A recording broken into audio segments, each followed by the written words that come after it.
दिसंबर 1994 में port Elizabeth के जंगलों से एक रात एक व्यक्ति अपनी गाड़ी लेकर के सीधा अपने घर जा रहा था। रात के तकरीबन 2 बज रहे थे। जैसे ही वो उस जंगल वाले इलाके से होता हुआ हाईवे की तरफ जाने लगा कि तभी उसी जंगल वाले रास्ते में सड़क के बीचों बीच एक अजीब सी चीज़ खड़ी नज़र आती है। वो देखने में बहुत ही अजीब लग रही थी और बिल्कुल एक ज़ोंबी की जैसी लग रही थी। जैसे ही उस चीज़ को वह व्यक्ति देखता है वो बहुत ज़्यादा डर जाता है और सोचने लगता है कि क्यों ना उस चीज़ के बगल से होता हुआ अपनी गाड़ी को तेज़ी से भगा ले जाएगा। लेकिन जैसे ही वो उसके करीब पहुंचता है और उस चीज़ को सामने से देखता है तो उसकी आंखें फटी की फटी रह जाती है। वह और अधिक हैरान हो जाता है। आखिर वो चीज़ क्या थी जो सड़क के बीचों बीच खड़ी हुई उसे दिखाई दे रही थी? यही कुछ जानने के लिए हम आज की कहानी सुनेंगे। Hello guys, welcome back to the another episode of mysterious crime podcast. उम्मीद करता हूँ कि आप सभी लोग अच्छे होंगे। यदि आपको क्राइम, हॉरर और मिस्टीरियस जैसी कहानी पसंद आती है तो जल्दी से लाइक, शेयर और कमेंट्स कर दें। और हाँ, यदि आप पहली बार हमारे चैनल में आए हैं तो सब्सक्राइब करके बेल आइकन दबा दें ताकि जब कभी भी मैं इसमें कोई नई वीडियो अपलोड करूं उसका पहला नोटिफिकेशन सबसे पहले आपको जाएगा। और हाँ, आज की जो कहानी होने वाली है वो प्योरली मैच्योर ऑडियंस के लिए है। यदि आप इस कैटेगरी के हैं तभी इस कहानी को सुनिए, अन्यथा आप हमारी दूसरी कहानी को सुन सकते हैं। तो चलिए आज की कहानी को शुरू करते हैं। 22 सितंबर 1967 यानी 22 सितंबर 1967 के दिन साउथ अफ्रीका के पोर्ट एलिजाबेथ में एक लड़की का जन्म होता है और उस लड़की का नाम एलिसन बोथा रखा जाता है। ये उस घर में दूसरी औलाद थी। इससे पहले उसका एक बड़ा भाई भी था जो उससे 18 महीने बड़ा था। जिस घर में ये लड़की पैदा हुई थी उस घर के हालात कुछ अच्छे नहीं थे। यहाँ तक कि उनके माता पिता के बीच में भी आपस में ठीक से नहीं बनती थी। जब एलिसन पैदा हुई उसके कुछ दिन बाद इन दोनों के बीच में बहुत ज़्यादा खटपट शुरू हो जाती है और फिर ये दोनों अलग हो जाते हैं। अलग होने के बाद में एलिसन और उसके बड़े भाई की कस्टडी उनकी माँ के पास चली जाती है। अब दोनों बच्चे अपनी माँ के पास बड़े हो रहे थे और फिर माँ ने भी इन दोनों बच्चों को पढ़ाया लिखाया और एक अच्छी ज़िंदगी देने की कोशिश की। एलिसन भी the collegiate high school port Elizabeth से ही अपनी पढ़ाई की और फिर वहाँ पर रहते हुए वो हेड गर्ल के रूप में भी अपनी पहचान बनाई। अपनी पढ़ाई को ख़त्म करने के बाद उसने कुछ सालों तक ट्रैवलिंग में अपना समय बिताया और फिर जैसे ही वो अपने घर वापस लौटी और लौटने के बाद उसे एक अच्छी जॉब मिल गई और वो जॉब था इंश्योरेंस एजेंट का। अब इंश्योरेंस एजेंट के रूप में वो काफ़ी खुश थी। वो अपनी ज़िंदगी को बहुत अच्छी तरह से एंजॉय कर रही थी। साउथ अफ्रीका का यह शहर पोर्ट एलिजाबेथ, जिसे 2019 में नया नाम मबेहा दिया गया, इसे आप गूगल में सर्च करके इसका प्रोनाउंस देख सकते हैं। और फिर यहाँ पर 2020 आते आते यहाँ की आबादी लगभग 9 लाख हो गई और इसी शहर को साउथ अफ्रीका का सबसे सेफ शहर माना जाता था। 18 दिसंबर 1994 की बात है। संडे का दिन था। सुबह सुबह एलिसन नींद से जगने के बाद अपने सभी दोस्तों को फ़ोन करना शुरू कर दिया और फ़ोन करके कहने लगी कि आज हम सभी दोस्त मिल कर के कहीं बाहर घूमने चलते हैं। और फिर सभी दोस्तों ने एक साथ प्लान बना लिया कि वे लोग आज किसी बीच पर जा कर के अपना पूरा दिन, पूरा टाइम स्पेंड करेंगे। अब प्लान बनते ही सारे के सारे दोस्त एलिसन के घर पहुंच जाते हैं और पूरा ग्रुप वहां से बीच की ओर चला जाता है।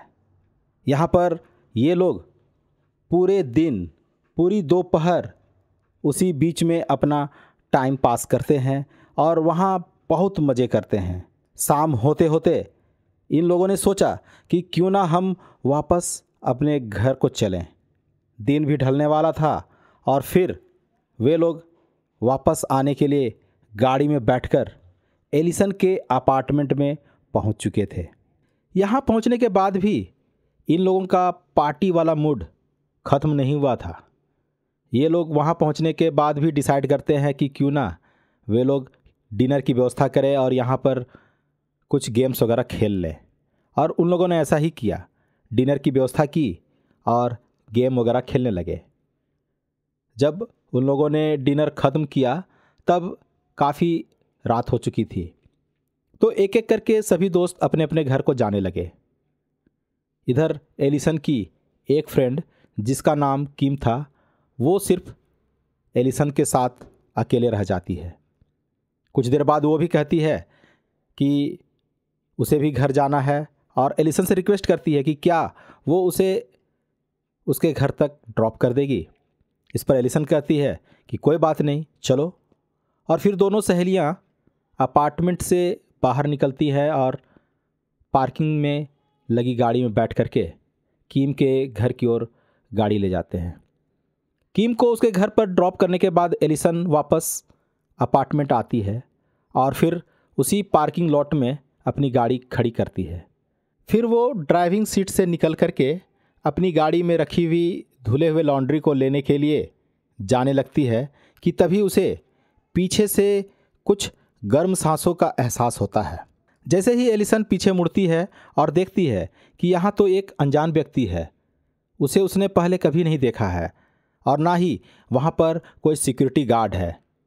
इस पर तुरंत वो व्यक्ति अपने साथ लाए हुए चाकू की भय दिखा करके एलिसन को पकड़ करके ड्राइविंग सीट के बगल वाली सीट में ले जाकर बैठा देता है और वो फिर उस गाड़ी को खुद ड्राइव करते हुए उस अपार्टमेंट से बाहर निकाल देता है। और बाहर निकलने के बाद में वे लोग एक रास्ता को पकड़ लेते हैं। अब उस रास्ता में चलते हुए वो व्यक्ति एलिसन से कहता है कि देखो, मैं तुम्हें कोई भी हर्ट करना नहीं चाहता हूँ, मुझे तो बस 1 घंटे के लिए तुम्हारी ये गाड़ी चाहिए। एलिसन समझ चुकी थी कि यदि वो इस बात के लिए विरोध करती है तो उसकी जान भी जा सकती है, इसलिए उसने उससे बात करने की सोची।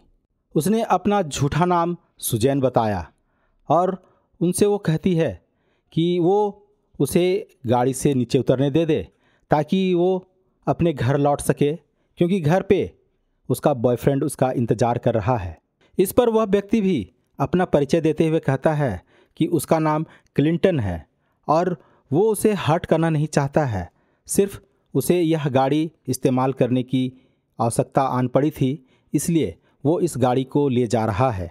इस पर एलिसन उससे कहती है कि आप चाहो तो यह गाड़ी ले लो, पर मुझे घर जाने दो। लेकिन वह व्यक्ति नहीं मानता है और गाड़ी को आगे की ओर भगाता है। अब ये लोग शहर से काफ़ी दूर निकल चुके थे और फिर कुछ दूर जाने के बाद में क्लिंटन एक सुनसान जगह पर गाड़ी को सड़क के किनारे लगा देता है। यहाँ पर लगभग वे लोग 3 से 5 मिनट के लिए रुके थे। एलिसन दोबारा से क्लिंटन से कहती है कि वो उसे यहाँ से जाने दे, इसके बारे में वो किसी से कोई भी शिकायत नहीं करेगी, वो पुलिस से भी इस बारे में कुछ भी नहीं कहेगी और चाहे तो ये गाड़ी को वे लोग इस्तेमाल कर सकते हैं। इस पर वो व्यक्ति उसे जाने नहीं देता है। इस बातचीत के बीच में ही एक व्यक्ति वहाँ पर आता है। वो सीधे उस गाड़ी के पिछले सीट के दरवाजे खोलता है और पिछली सीट पर जाकर के बैठ जाता है। ये व्यक्ति दरअसल क्लिंटन का दोस्त था। जैसे ही वो बैठता है और गाड़ी के दरवाजे को बंद करता है, क्लिंटन दोबारा से गाड़ी स्टार्ट करके उसे भगाता हुआ एक सुनसान जंगल की ओर ले जाता है। वे लोग जंगल के बहुत अंदर की ओर चले जाते हैं और यहाँ पहुँचने के बाद एक जगह पर जाकर के गाड़ी रुक जाती है। गाड़ी रुकने के बाद तुरंत ही क्लिंटन बाहर निकलता है और फिर घूम करके ड्राइवर के बगल वाली सीट जिस पर एलिसन बैठी हुई थी उसे पकड़ करके बाहर खींचता हुआ ले आता है और फिर एलिसन से कहता है कि अब हम तुम्हारा रेप करेंगे, क्या तुम्हें इस पर आपत्ति है? एलिसन उससे कहती है कि नहीं, उसे कोई आपत्ति नहीं है, क्योंकि वो जान रही थी कि उसके साथ ऐसी ही कुछ घटना घटने वाला है। जैसे ही उसकी सहमति मिलती है, वो एलिसन को घुटनों के बल बैठा देता है और फिर ओरल सेक्स शुरू कर देता है। काफ़ी देर इस प्रकार से करने के बाद वो उसे खड़ा करता है और कहता है कि अब तुम सारे कपड़े उतार डालो। एलिसन चुपचाप वही सब कुछ कर रही थी जो क्लिंटन उसे कह रहा था, क्योंकि उसे पता है कि यदि वो किसी प्रकार से विरोध जताती है, विरोध दिखाती है, तो वे लोग उसे मार डालेंगे। अब पूरे कपड़े उतारने के बाद वो उसे ज़मीन पर लिटा देता है और फिर काफ़ी देर तक उसके साथ रेप करता है। जब उसका मन भर जाता है तब वो अपने साथ आए दोस्त को भी बुलाता है और उससे कहता है कि अब तुम्हारी बारी। उसके साथ जो व्यक्ति आया था वो काफ़ी घिनौने तरीके से, काफ़ी ब्रूटली एलिसन के साथ रेप करता है। ये सिलसिला काफ़ी देर तक चलता है। अब ऐसा होने के बाद एलिसन पूरी तरह से बेसुध हो जाती है, उसे कुछ भी होश नहीं रहता है। अब जब इन लोगों का पूरी तरह से मन भर चुका था, तब इन लोगों ने सोचा कि यदि इसे वे लोग छोड़ देते हैं तो ये जाकर के पुलिस में कंप्लेन कर देगी और फिर ये लोग फंस सकते हैं। इसलिए क्लिंटन ने सबसे पहले एलिसन का गला दबाना शुरू किया और काफ़ी देर तक दबाए रखा, जब तक उसे ऐसा नहीं लगा कि वो मर नहीं गई। फिर थोड़ी देर बाद उसे लगता है कि ये मर चुकी है, लेकिन दूसरा दोस्त उसे इस बात पर जरा भी संतुष्टि नहीं थी। उसे तो लग रहा था कि ये अब भी जिंदा है, इसलिए उसने अपने साथ लाए चाकू से एलिसन के पेट पर 30 बार से अधिक चाकू से वार किया और पूरी तरह से उसके पेट को तहस नहस कर दिया। इसके बाद भी उसे लग रहा था कि क्या पता ये अब भी जिंदा है, तो उसने तुरंत से ही उसी चाकू से उसके प्राइवेट पार्ट्स पर वार करना शुरू कर दिया और वहाँ पर भी कई दफ़ा वार करने से वहाँ की जो स्किन है पूरी तरह से ख़राब हो चुकी थी। सबसे पहले तो उसके पेट पर चलाए गए वार से जो इंटरनल ऑर्गन है बाहर निकल गए थे और फिर प्राइवेट पार्ट पर वार करने से वहाँ के भी जो इंटरनल ऑर्गन है बाहर आ चुके थे। वो पूरी तरह से खून से लथपथ थी और वो बेसुध इस सब को झेल रही थी। इतना कुछ होने के बाद भी उन लोगों को लग रहा था कि एलिसन अब भी जिंदा है, इसलिए उसके मौत को कंफर्म करने के लिए उन लोगों ने करीब करीब 17 बार से अधिक बार उनके गले के दोनों ओर चाकू से वार किया और गला पूरी तरह से क्षतिग्रस्त हो गया और वे लोग उसे वहीं पर गिरा दिए और फिर उसी की गाड़ी पर आकर बैठ गए।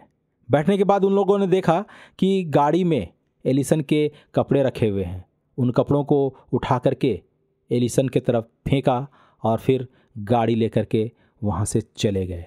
अब उस सुनसान जंगल में एलिसन अकेले नग्न अवस्था में अपनी ज़िंदगी और मौत से लड़ रही थी। उसके शरीर से सारा खून निकल चुका था। उसके शरीर में कोई भी ऐसी जगह नहीं थी जो खून से सनी हुई नहीं थी। धीरे धीरे एलिसन को होश आने लगा था और जैसे ही उसने अपना शरीर हिलाना चाहा तो उसे एक ज़ोर से दर्द हुई और उस दर्द के मारे वो काफ़ी ज़ोर से चीख पड़ती है और उसकी चीख पूरे जंगल में गूंज रही थी, लेकिन वहाँ पर उसे सुनने वाला कोई भी नहीं था।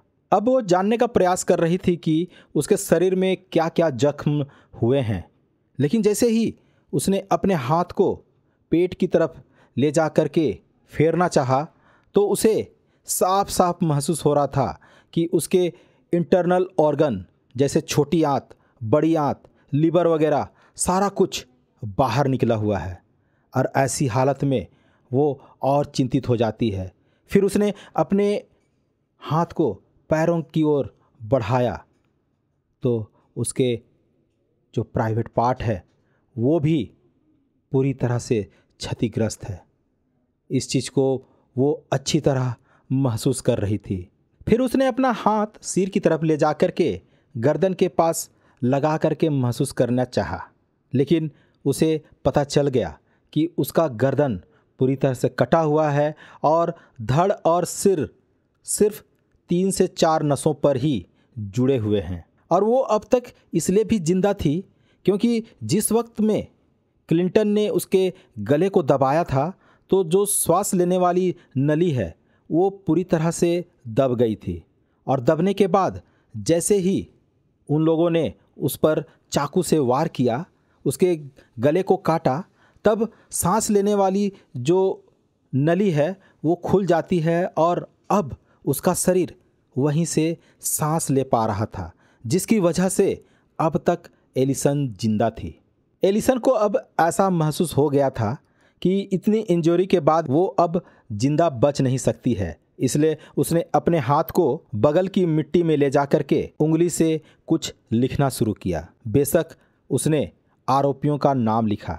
वह जान रही थी कि कभी ना कभी पुलिस उस तक पहुंचेगी और जब उसके लाश को वे लोग ढूंढ लेंगे तो बगल में लिखी हुई चीज़ से आरोपियों तक पहुंच करके उन लोगों को सजा देंगे। यही कामना करते वो वहीं पर थोड़ी देर के लिए बेहोश हो जाती है। फिर लगभग 20 से 25 मिनट के बाद ना जाने कहाँ से उसके अंदर एक ऐसी विल पावर आती है कि वो अब उठ करके उसी सड़क की ओर जाने का प्रयास करती है जिधर से वो जंगल की ओर आई थी। अब वो अपने शरीर को क्रोल करते हुए उसी मिट्टी में अपने आप को रगड़ते और पूरे ऑर्गन्स को समेटते हुए आगे बढ़ रही थी।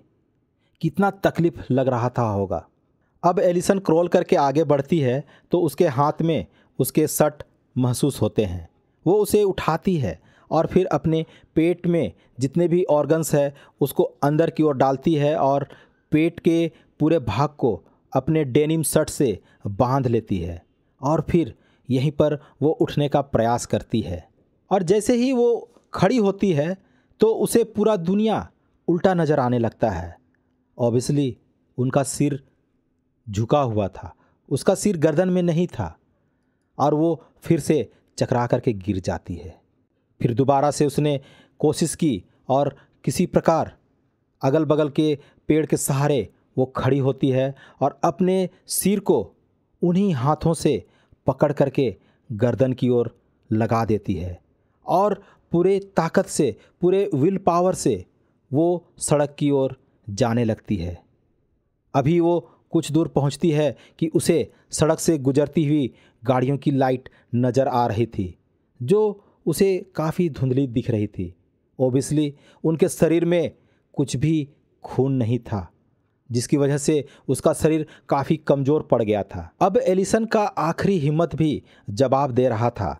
वह चाह रही थी कि किसी प्रकार वो गाड़ियों तक पहुँचे, सड़क तक पहुँचे और लोगों को इशारा करके रोके ताकि कोई भी व्यक्ति आकर के उसकी मदद करके उसकी जान बचा ले।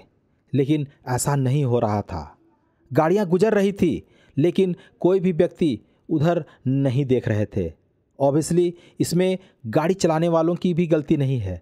अक्सर इसी प्रकार के ट्रैप लगा करके लोगों को फंसाया जाता है और छिनताई लूटमार की जाती है। इसलिए जो भी गाड़ियां उधर से गुजर रही थी वे लोग एलिसन को इग्नोर करके आगे की ओर जा रहे थे। एलिसन अब अपनी बची कुची ताकत के सहारे सड़क के बीचों बीच खड़ी हो जाती है और फिर सामने से आ रही गाड़ी को रोकने का प्रयास करती है। और इसी क्रम में सामने से आ रही गाड़ी में बैठे लोग जैसे ही एलिसन को देखते हैं तो खून से सनी एलिसन उन्हें ज़ोंबी की तरह दिखाई देती है। और इसी अजीब सी चीज़ को देख करके उन लोगों ने वहाँ पर गाड़ी रोकी। इससे पहले तो वे लोग सोच रहे थे कि उसके बगल से वे लोग भी गाड़ी को भगा ले जाएंगे, लेकिन जैसे ही वे लोग सामने से उस चीज़ को देखते हैं तो वे लोग चौंक जाते हैं और जब एलिसन के समीप जाते हैं तो उन लोगों की आंखें फटी की फटी रह जाती है। इत्तेफाक से उस गाड़ी में तियान एलर्ड नाम का एक वेटनरी स्टूडेंट भी था। उसी ने एलिसन को अपनी गाड़ी की पिछली सीट पर लिटा करके उसके जितने भी इंटरनल ऑर्गन्स जो पेट से बाहर निकल गए थे उन सभी को समेट करके अंदर की ओर डाल दिया और फिर जो थायराइड कटे हुए थे उसे भी अच्छी तरह से पकड़ करके गले के पास रख दिया। और वो बार बार उससे बातें भी कर रहा था। वो कह रहा था कि वो उससे बात करे ताकि वो बेहोश भी ना हो और कोमा में भी ना जाए। आज की तरह उस दौर में सभी के हाथों में मोबाइल फ़ोन नहीं थी। लकीली उस गाड़ी में सफ़र कर रहे एक व्यक्ति के पास मोबाइल फ़ोन थी और उसी फ़ोन से उन लोगों ने इमरजेंसी में कॉल करके इसकी जानकारी दी। लगभग 3.5 घंटों तक, जब तक वहाँ पर इमरजेंसी जो एम्बुलेंस है नहीं पहुँच गई, तब तक उसे जगाए रखा, उससे बातें करता रहा। एम्बुलेंस के पहुंचने के बाद टियान और उसके साथी स्ट्रेचर में एलिसन को रखते हैं और फिर एम्बुलेंस में शिफ्ट कर देते हैं। इस प्रकार से वे लोग भी उसी एम्बुलेंस में बैठ करके अस्पताल की ओर निकल पड़ते हैं। यहाँ विडंबना ये थी कि रास्ते में एम्बुलेंस होने के बावजूद उन लोगों को सही से रास्ते नहीं मिल रहे थे। बहुत सारे जाम का सामना करना पड़ा। आखिरकार वे लोग अस्पताल पहुंच जाते हैं और एलिसन को सीधे ऑपरेशन थिएटर ले जाया जाता है। जिस भी डॉक्टर ने एलिसन को उस कंडीशन में देखी, उनमें से बहुत सारे लोग डर गए। कुछ एक तो ये भी कहने लगे कि पिछले 16-17 सालों से वे लोग इस लाइन से जुड़े हुए हैं, लेकिन आज तक इतना भयानक केस उन लोगों ने नहीं देखा था। ऑपरेशन में लगे हुए डॉक्टरों ने देखा कि एलिसन के जितने भी इंटरनल ऑर्गन्स बाहर निकल गए थे, उन सभी में कहीं मिट्टी लगी हुई है, कहीं सूखे पत्ते हैं, कहीं छोटी लकड़ी के टुकड़े फंसे हुए हैं और उस जंगल में जितनी भी धूल मिट्टी और जो भी गंदगी थी, सब कुछ सने हुए नज़र आ रहे थे। डॉक्टर्स ने एक एक नस को, एक एक ऑर्गन्स को साफ़ किया और इस बात का भी ध्यान में रखा कि कहीं इन सभी चीज़ों से उसे किसी प्रकार का इन्फेक्शन ना हो जाए, और कटे हुए भागों को भी स्टिच किया। फाइनली डॉक्टर्स ने एलिसन के कटे हुए गले में भी थायराइड जो 2 टुकड़ों में बट चुके थे, उसे भी जोड़ करके उसे अपने जगह पर सेट करने के बाद उनके गले को स्टिच कर दिया। लंबे समय तक चले ऑपरेशन के बाद डॉक्टर्स को भी इन सभी बातों पर यकीन नहीं हो रहा था कि उन लोगों ने एक ऐसी जान को बचाई जिसे बचा पाना शायद नामुमकिन था, और यह सब कुछ एक चमत्कार ही था। फिर डॉक्टर ने कहा कि ये कभी भी मां नहीं बन सकती है। जैसे ही एलिसन को होश आता है, पुलिस वाले उसका बयान लेते हैं और बयान में एलिसन कहती है कि किस प्रकार से उसे 2 लोग मिल करके जंगल की ओर ले गए थे और फिर उसके साथ बार बार ब्रूटली रेप किया, और फिर उसने उन दोनों अपराधियों का नाम भी बतलाया। उसने कहा कि जिस वक्त उसे किडनैप किया गया था और उसे गाड़ी में बैठा कर ले जाया गया था, उस वक्त जो पहला व्यक्ति उससे मिला था उसने अपना नाम क्लिंटन बताया था, लेकिन जिस वक्त उसके साथ रेप किया जा रहा था और वे दोनों आपस में बात कर रहे थे, तभी उसने उन दोनों का असली नाम सुन लिया था। एक का नाम थीनस और दूसरे का नाम फ्रांस था, और ये दोनों आपस में अफ्रीकन्स भाषा में बातें कर रहे थे। ये सभी बातें सुनने के बाद पुलिस वालों के कान खड़े हो जाते हैं। वे लोग तुरंत से ही अपने डिपार्टमेंट में जा कर के पुराने जितने भी हिस्ट्री शीटर हैं, जितने भी अपराधी हैं, उनकी फाइलें खंगालने लगते हैं और उनमें इन दोनों का नाम मिलता है। एक का नाम थीनस क्रोगर और दूसरे का नाम फ्रांस डू टोट था, और ये लोग हाल ही में जमानत पे बाहर आए हुए थे। अब पुलिस वाले इन दोनों अपराधियों के फ़ोटो को लेकर के एलिसन को दिखलाते हैं और एलिसन तुरंत ही फ़ोटो देख करके पहचान लेती है, और फिर पुलिस इन दोनों की तलाश करने के लिए जुट जाती है और जल्दी ही ये दोनों पुलिस के गिरफ्त में आ जाते हैं। अब पुलिस वाले इन दोनों को जब गिरफ्तार कर रहे थे, तब इन लोगों को कुछ भी पता नहीं था कि उन लोगों को किस लिए गिरफ्तार किया जा रहा है। लेकिन जैसे ही उन लोगों को एलिसन के बारे में बताया जाता है, तो वे लोग बहुत अधिक चौंक जाते हैं। अब इन लोगों को इतना भी विश्वास नहीं हो रहा था कि जिस लड़की के पेट में 30 से अधिक बार वार किया गया, उसके गले को कम से कम 18 से 20 बार चाकू से काटा गया, यहाँ तक कि प्राइवेट पार्ट्स पर भी 8 से 10 बार वार किए गए, वो लड़की कैसे बच सकती है। पुलिस वाले इन दोनों से अलग अलग पूछताछ करते हैं। उनमें से एक व्यक्ति, जिसने अपना नाम क्लिंटन बतलाया था, अपनी जेब से एक अंगूठी निकाल करके पुलिस वालों को देता है और कहता है कि हमने उसकी अंगूठी भी निकाल ली थी, इसे आप उसे वापस लौटा दीजिए। और उस अंगूठी में भी एलिसन के खून लगे हुए थे। उन लोगों ने पुलिस वालों से कहा कि एलिसन की जैसी हालत उन लोगों ने की थी, उससे तो कोई भी बच ही नहीं सकता था, जो बिल्कुल नामुमकिन था। अब ये दोनों अपराधी आसानी से अपना जुर्म कबूल कर लेते हैं और इन लोगों को जज के सामने पेश किया जाता है। अब जैसे ही जज ने एलिसन की कहानी सुनी तो उसे यकीन करना मुश्किल हो गया था। सभी दलीलों को पुलिस वाले अच्छी तरह से पेश करते हैं और फिर 1995 में चले फर्स्ट ट्रायल में ही इन दोनों को उम्र कैद की सज़ा दे दी जाती है। इधर एलिसन अपनी ज़िंदगी में वापस लौट जाती है और फिर उसने मोटिवेशनल स्पीकर बन करके बहुत सारे लोगों को इसके बारे में अवेयर करना शुरू कर दिया। अटैक के बाद एलिसन की ज़िंदगी में वो एक चमत्कार से कम नहीं था और फिर उसी अटैक के 9 साल बाद उसके जीवन में एक और चमत्कार होता है और वो था कि एलिसन ने 2003 में एक बेटे जिसका नाम डेनियल रखा गया, उसे उसने जन्म दिया। इतना ही नहीं, उसके 3 साल बाद भी उसने एक दूसरे बेटे को भी जन्म दिया जिसका नाम मैथ्यू रखा। अब तक एलिसन ने लगभग 35 कंट्रीज़ में जा कर के अपने मोटिवेशनल स्पीच से लोगों को अवेयर करना शुरू किया। 1995 में दोनों अपराधियों को उम्र कैद की सज़ा मिली थी, लेकिन 28 साल बाद 4 जुलाई 2023 को अंडर सुपरविज़न दोनों को पैरोल मिल जाती है। इस पर एलिसन कहती है कि वो हमेशा यही प्रेयर करती थी कि ये लोग कभी भी जेल से बाहर नहीं आ पाए, पर अब वे लोग बाहर थे। यह कहानी आपको कैसी लगी कमेंट्स करके ज़रूर बतलाएं। और हाँ, आप इस कहानी को शेयर करके लोगों को अवेयर कर सकते हैं। तो चलिए मिलते हैं एक दूसरी कहानी के साथ, तब तक के लिए बाय बाय।